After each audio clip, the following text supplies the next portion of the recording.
In the end of the first century of Targaryen sovereignty, the kingdom stood atop the apex of its might under the rule of King Jaehaerys I. But even with such height and power at their disposal, the Targaryens were not immune to the frailties of the flesh. Targaryen's King Jaehaerys I, the mightiest ruler the land had ever known, found himself ailing and without an heir. His two sons, once thought to be the future of the kingdom, had perished before they could claim the mantle of the Dragon Kings. Thus, the greatest minds of the realm were summoned to Harrenhal for the Great Council, with the fate of the Seven Kingdoms hanging in the balance. 14 would-be successors made their claim to the throne, but only 2 were deemed worthy of consideration. The eldest descendant of Jaehaerys, Rhaenys Targaryen, stood to inherit the kingdom by right of blood. The second contender, Viserys Targaryen, was the next eldest. However, the council decreed that the kingdom could not pass to a woman, nor through a woman to her male descendants, thus extinguishing Rhaenys' hopes. Instead, Viserys was named the next king of Westeros.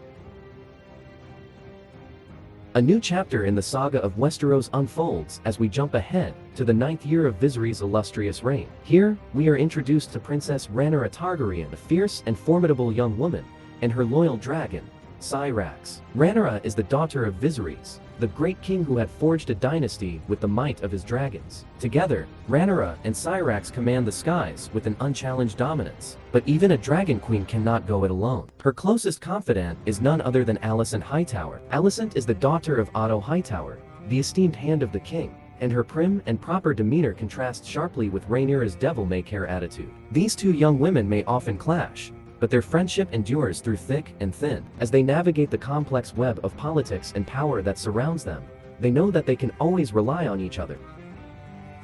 On the other hand, the kingdom is buzzing with anticipation as rumors swirl that the queen, Aemma, is pregnant. This news brings a glimmer of hope to King Viserys, who desperately craves a male heir to continue his legacy. He is certain that his dream will come true, but his wife harbors doubt. As the kingdom eagerly anticipates the arrival of a new heir, Princess Rhaenyra Targaryen can't help but feel conflicted. On the one hand, she wants her father to be pleased with the birth of a male heir, as she knows it's the only thing that will make him truly happy. But on the other hand, she's not your typical Westeros woman. She has no interest in conforming to the gender norms of her time. As events begin to unfold, it becomes clear that Rhaenyra's unconventional attitude will be one of her greatest strengths, and that her destiny is far more complicated than anyone could have imagined. But Rhaenyra isn't the only one with an eye on the Iron Throne.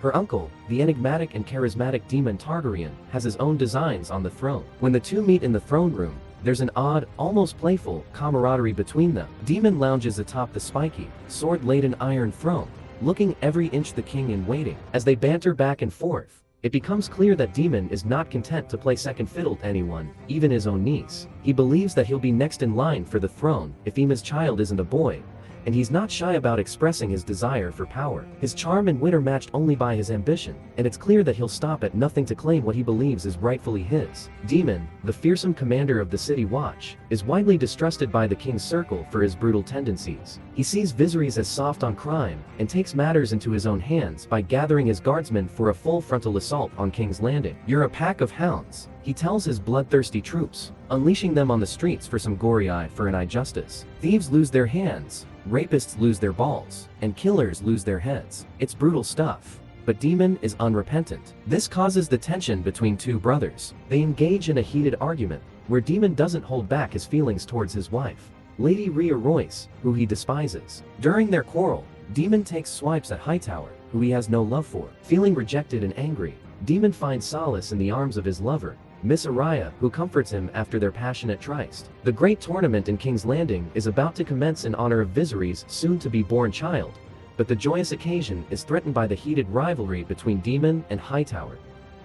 Meanwhile, Rhaenyra is smitten with Esser Criston Cole, a handsome Dornishman, and she bestows her favor on him. Similarly, Princess Rhaenyra has admiration for Daemon, but it's Alicent who he seeks to impress. Dressed in awe-inspiring dragon armor, Daemon plays dirty and sabotages the young Hightower's joust by tripping his horse. As the tournament progresses, Aemma goes into labor, but the delivery is difficult, and the outcome is uncertain. It becomes clear that something is very wrong. The Maester delivers the news to Viserys that his wife will not survive the birthing process. However, there is a chance to save the child. The only way to do so, though, is to perform an emergency procedure that could also kill Aemma. Despite the risks, Viserys orders the Maester to proceed with the operation. Aemma dies in agony and Viserys is left holding a lifeless baby. He's devastated by the loss of his wife and child, and can't help but feel guilty that his desire for an heir may have led to their deaths. On the other hand, jousting tournament reaches a fever pitch as Cole and Daemon face each other in a tense duel. Though Daemon gets the first hit, Cole rallies and ultimately triumphs. After starting strong,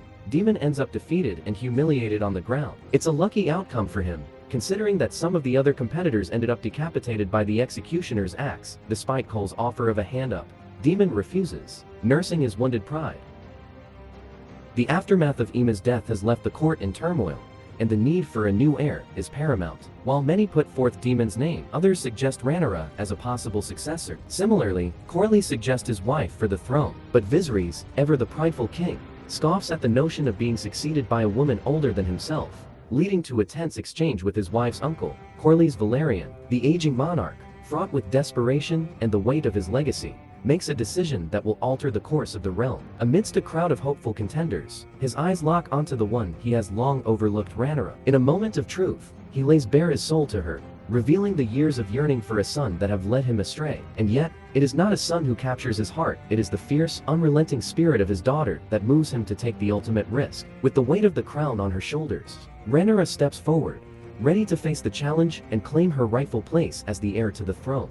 He goes on to lay out the two things any Targaryen ruler must know. A Targaryen mustn't believe the myths about them that pervade Westeros, namely, that Targaryens can control dragons. Aegon Targaryen foresaw the end of the world of man by a terrible winter that can only be survived with a Targaryen on the throne. This secret must be carried, protected, and passed down, he says. But Daemon, being unsatisfied with decision, mounts his dragon, Caraxes, and takes to the skies, his heart filled with a burning desire for power.